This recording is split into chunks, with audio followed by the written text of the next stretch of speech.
Well, hello, this is Barry Winbolt here with another episode of Get a Better Handle on Life. Today, I'm going to be talking to a popular guest, Rick Gough. We've spoken quite often about work-related matters, really, but our conversations are far more wide-ranging than that.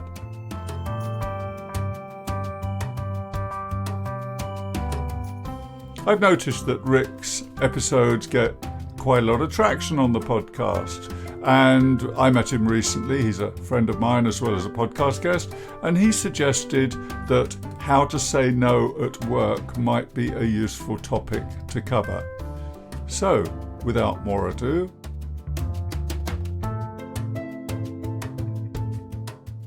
Well, hello, Rick, and nice to speak to you again. It occurs to me that we've made a few of these episodes now, and maybe for the listeners you could introduce yourself and also introduce the topic for today, because this was your idea and you have some ideas driving this. So would you say a few words about that, please?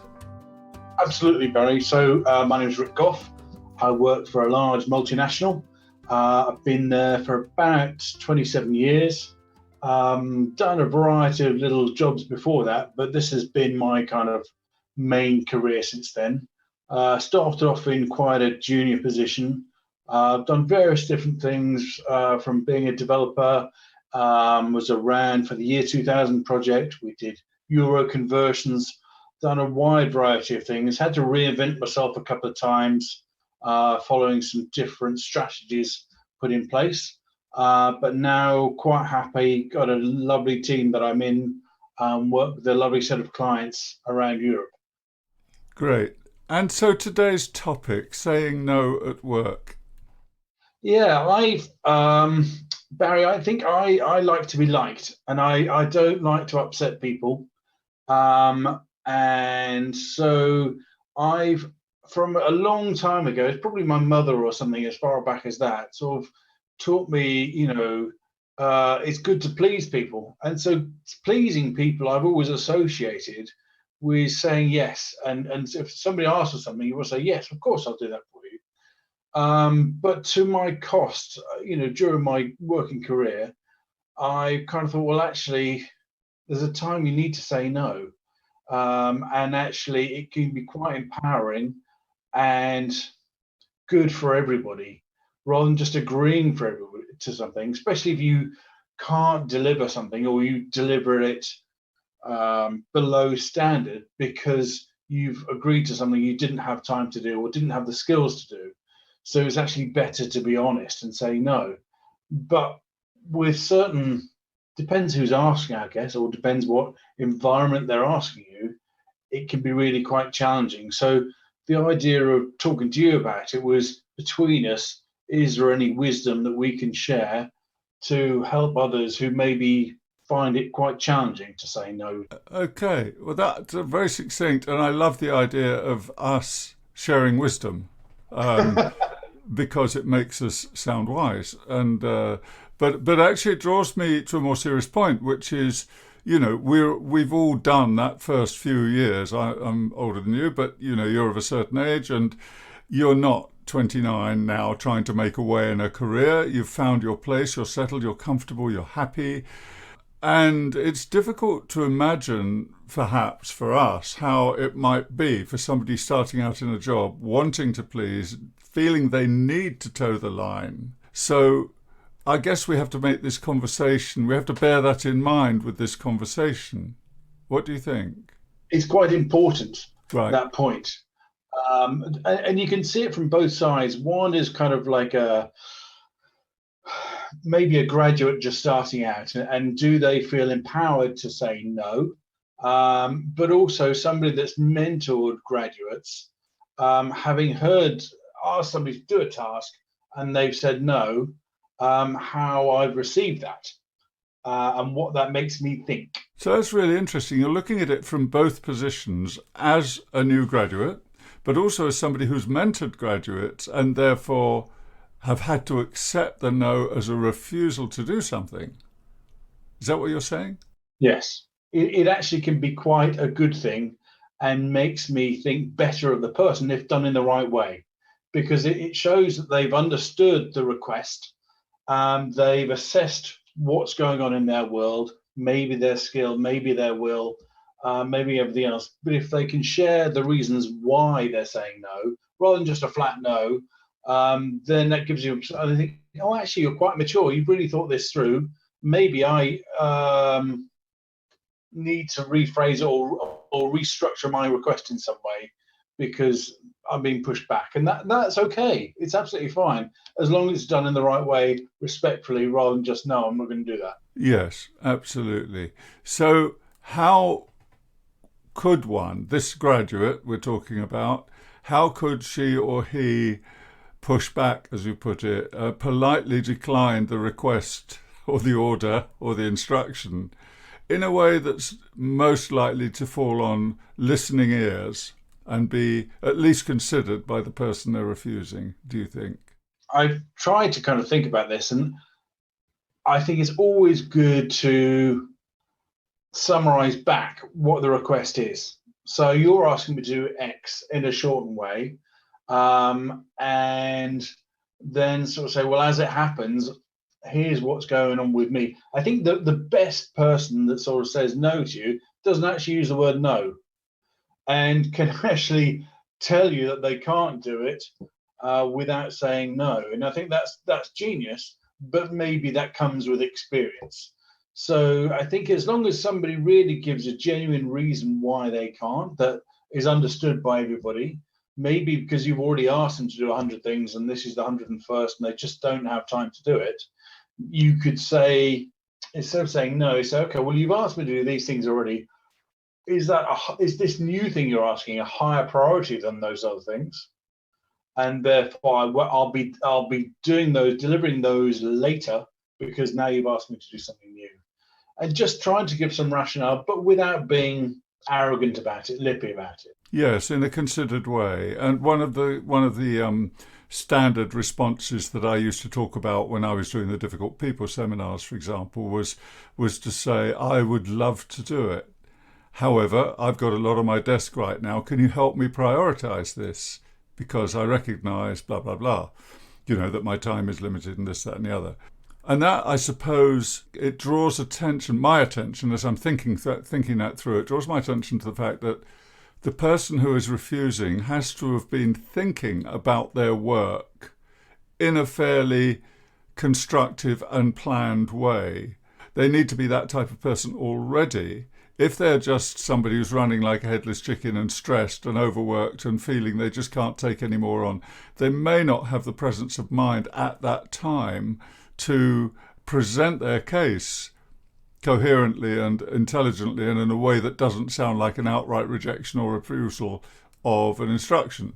And of course, all of this presupposes that the working environment of this hypothetical graduate is conducive to having a collaborative conversation, and that it is a respectful environment that allows people to speak, because, of course, that isn't always the case.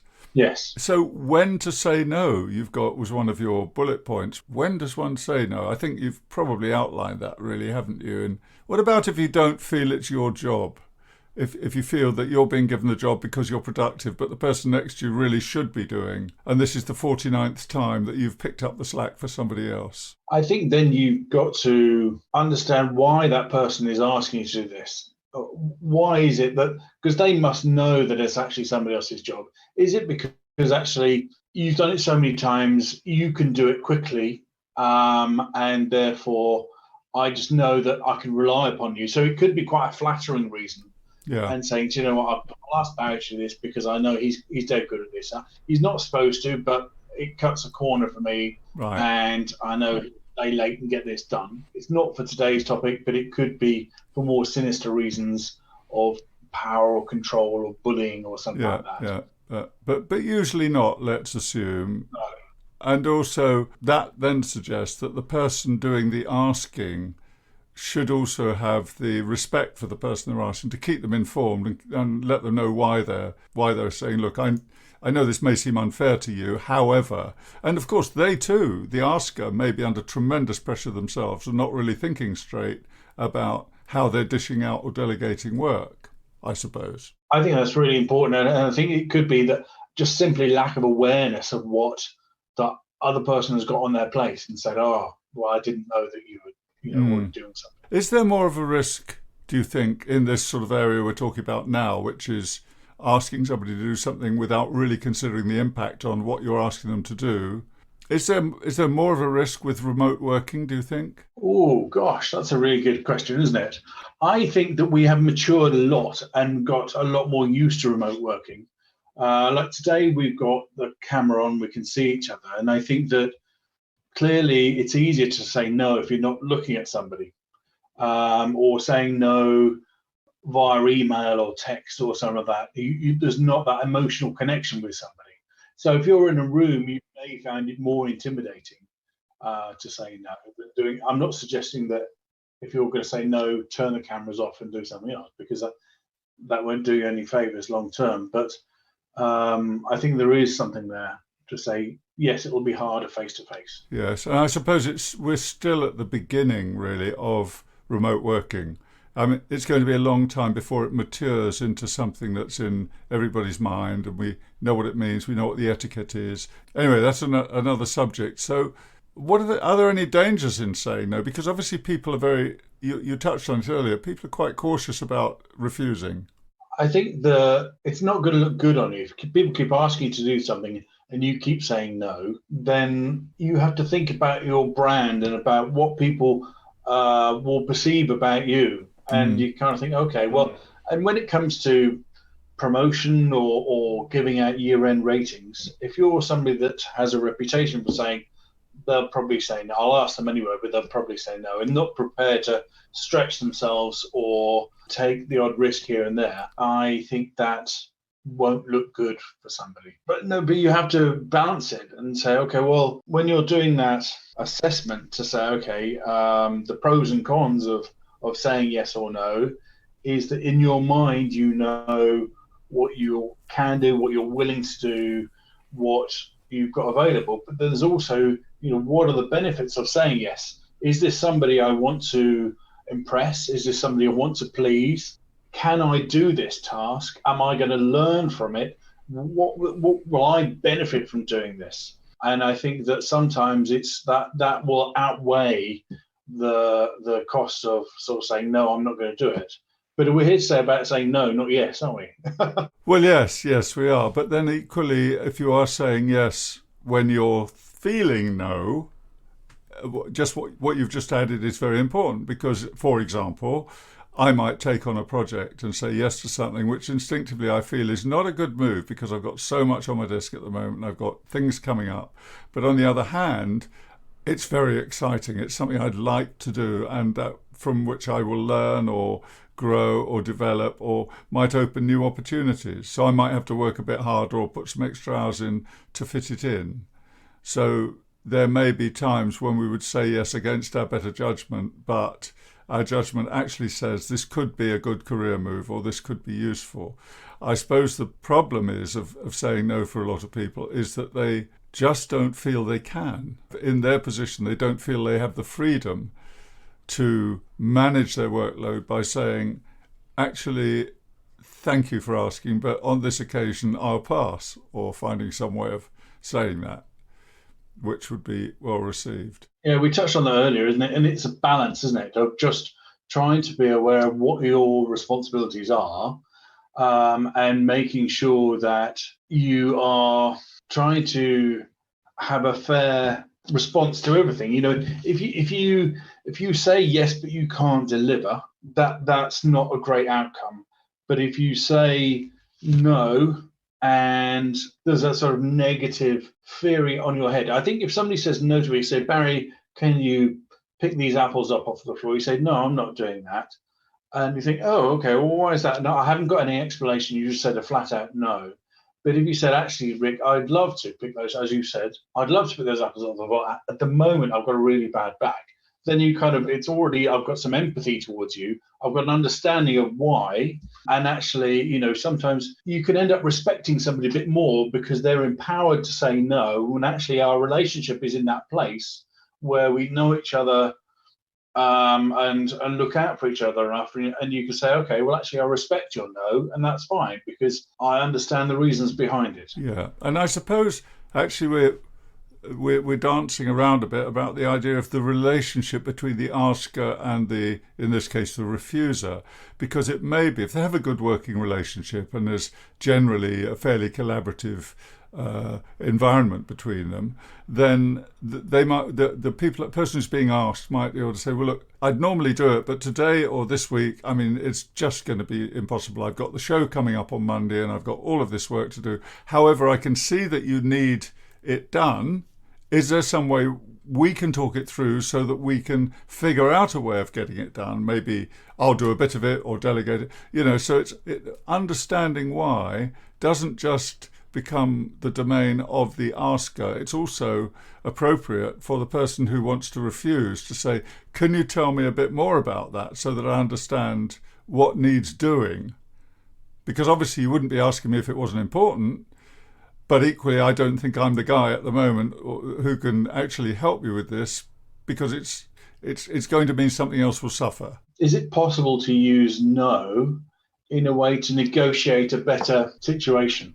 So when somebody's saying, okay, a salesman, for example, saying, okay, Barry, you're looking to, how does that sound to you? You could say no, but, and then can you try and renegotiate the ask or whatever it may be to try and find a mutually acceptable situation? Yeah, I'm just thinking about conflict resolution here from, as you know, my background, a lot of my work was involving conflict. And there's something in conflict resolution called positions versus interests. And it's entirely appropriate here because my position is no, I can't do it. But the interest or my need underlying that, I conflate the two. Position, interest and need, same thing in this conversation. My need is to protect myself. But you have a position which is I need it done. That's your position. I want it done, let's say.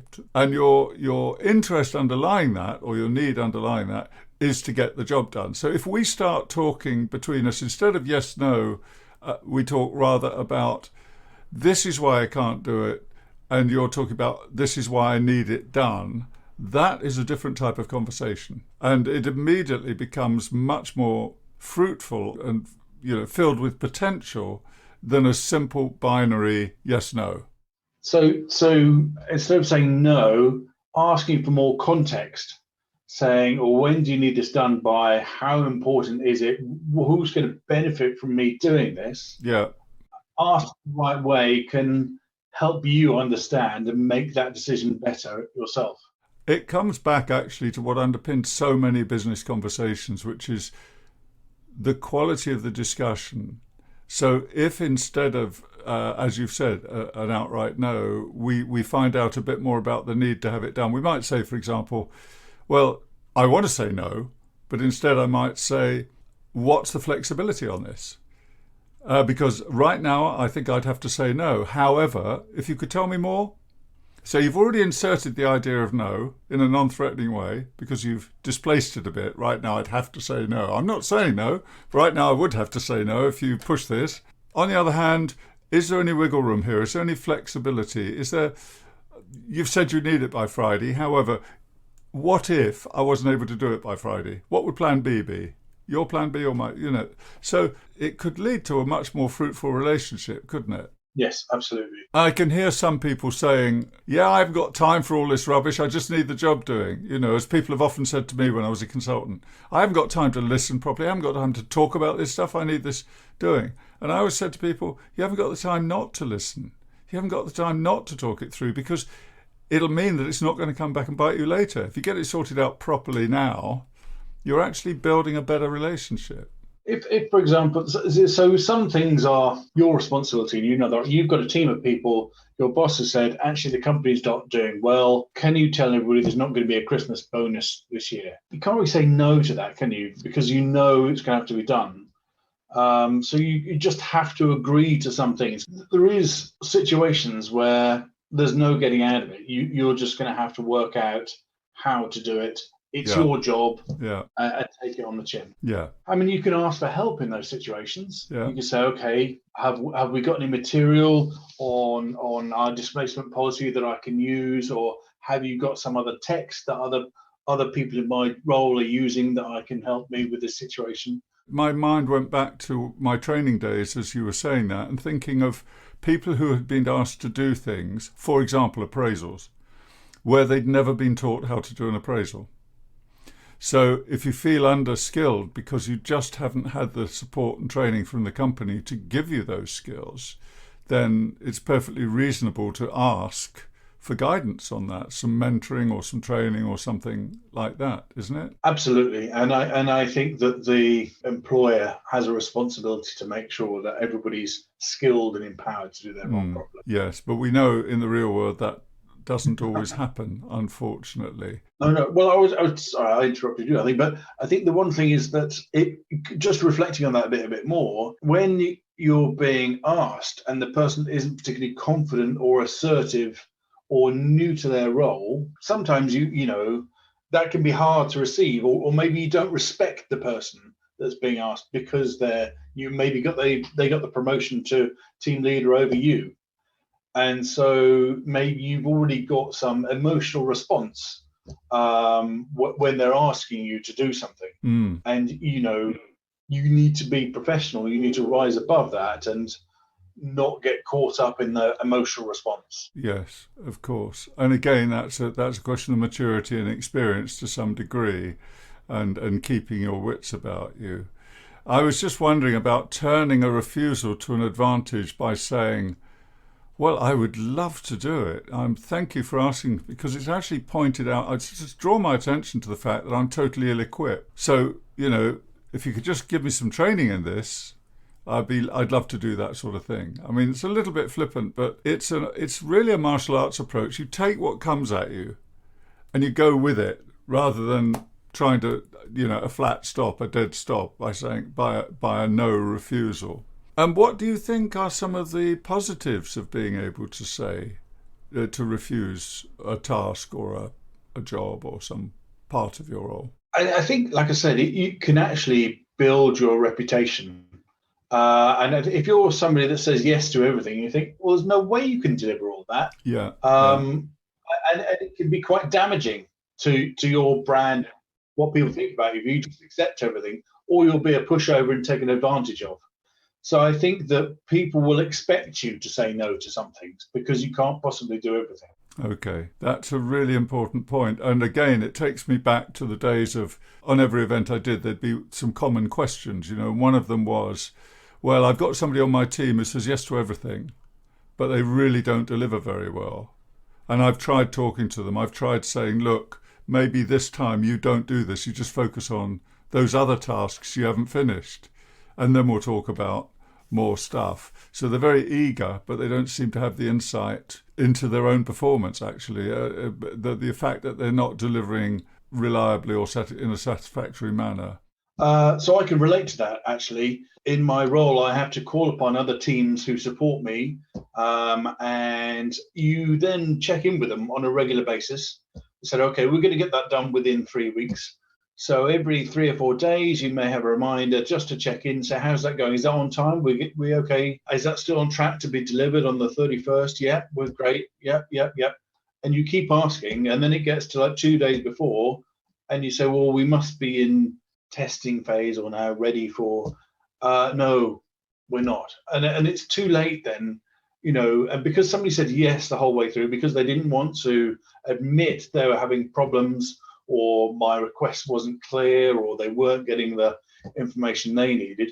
They've said yes the whole way through. Being let down 2 days before the end, it has a mighty effect. If they'd have told me and were clear up front that things weren't going well, and had a bit more courage to say no when I needed them to say, no, things are going wrong, that I would have respected them a lot more.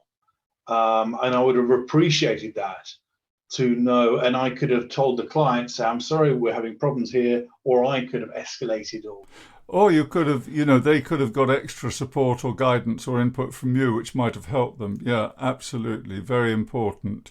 thing. So it's important it may not be actually, you may not actually be saying no in those words, but you are keeping those around you appraised so they don't have false ideas about, you're not giving false ideas about your progress or where you are with a project or what your needs are if you're not expressing that. Yes, because you have a responsibility to keep everybody aware, and saying, no, I'm not on track, things are going wrong, is perfectly valid. So what are your thoughts on coming back sort of full circle to what I touched on earlier, which we got our hypothetical graduate or younger person who's at a point in their career where they want to give good impressions, they genuinely want to succeed, they genuinely want to say yes to things, but they find they're going home at night worrying, getting a bit stressed because they feel their pile of work is getting a bit on top of them, and they do need to clear some breathing space to get a few things finished. People always want to hear from me. They always say to me, well, how do I do that? How do I say that? What form of words do I use? And while I'm against scripts, I think refusing without refusing, or saying no without saying no. Now, if this sounds like a tall order, I should just point out you came up with this phrase of saying no without saying no. It's your suggestion that I ask the question. So let's have some of that wisdom, Rick. Well, you said it earlier, I think, whereas you actually say, yes, I'd love to do that. And then it's, however, I just need to make you aware that X, Y, and Z is happening, right, and this, that, and the other. Yes. So you said no in a roundabout way, but you have to be careful with that, because sometimes you need to be absolutely clear. I couldn't agree more. Hedging a refusal in rather woolly or abstract terms, you can leave somebody with the wrong impression. They may well hear, if it's what they need to hear, they will hear, yes, I'd love to do that. And they may zone out with the however, not fully take it on board. So you need to summarise the conversation a bit at the end and say, so are we agreed this and this and this is going to happen? Have we heard each other? Have we understood? Just basic good communication practice. Yes. And I suppose then I mentioned also that one might say, well, it is the sort of thing I'd like to do, but I don't feel equipped because I haven't had that bit of the training yet, or something like, if I genuinely think it's outside my ability to do the best job, because I either need more information or more skill. Yes, because you can be very flattered by somebody. So somebody said, oh, Barry, I know you're really good at delivering these webinars. Can you do one on pottery, please? It's happened to me, Rick. It's happened to me. I've walked into that trap. Never pottery. But earlier in my career, a wannabe trainer, I would pick up things that actually I think I did a passable job, but it took me years to realise, come on, slim your portfolio down. You can't do all these things properly. And some people you have to refuse. Flattery is a powerful persuader. Yeah, and that's dangerous too, isn't it? Because if you're saying yes to things that you can't deliver or that go against the direction you're going in, that can have negative consequences too. Yeah. And there's a whole other conversation here too about helping and managing oneself and staying in the right sort of condition to be doing a good job without too much stress, without too many distractions, to give yourself the right amount of energy to focus on what you do well and play to your strengths rather than taking on extraneous things that are going to dilute everything you do. Is it okay to say, thank you so much for asking, can I take that away and get back to you? I think that's wonderful, yeah. And how long have I got, for example? How long have I got for a reply? Because I've got this, and this person who's more important than you, don't use those words, of course, has actually asked me to do so-and-so by next Thursday. So perhaps you'd have a word with them to let me off that hook or something. So again, it's back to a conversation, isn't it? Yeah. Well, look, Rick, we're coming to the end of this. As ever with our conversations, I know there's a lot further we could go with this. So I'd just like to wrap up today and say, thank you very much. I've really appreciated the conversation. With your permission, we'll revisit some of this stuff, and so regular listeners can know that they'll get more of Rick Gough's tremendous experience and insight. Thank you. And if anybody hears a good version of saying no, or hears any good techniques, then please add them to the comments. Yes, that's a really good suggestion. It might throw up some questions that we could discuss again, or anything else that's relevant. If people are listening to this and they've heard the sorts of things we discussed. Yeah. So, Rick, thank you very much, and I've really enjoyed our conversation. Catch up with you again soon. You're very welcome, Barry. It's been a pleasure. Thank you for your time. My pleasure. Well, thanks once again to Rick Gough for the very enlightening conversation. We will continue with this, and Rick suggested to me before I wind up here today, if you have any examples about where saying no went wrong for you, or likewise if you have any suggestions about how one can gracefully decline, gracefully say no, refuse to do something, and even enhance one's reputation in so doing, whatever it is, your examples please, good, bad, indifferent, and we'll build them into a later podcast episode. As ever, this is me, Barry Wimborne, saying thank you very much for listening, and have a good week. All the best. Goodbye.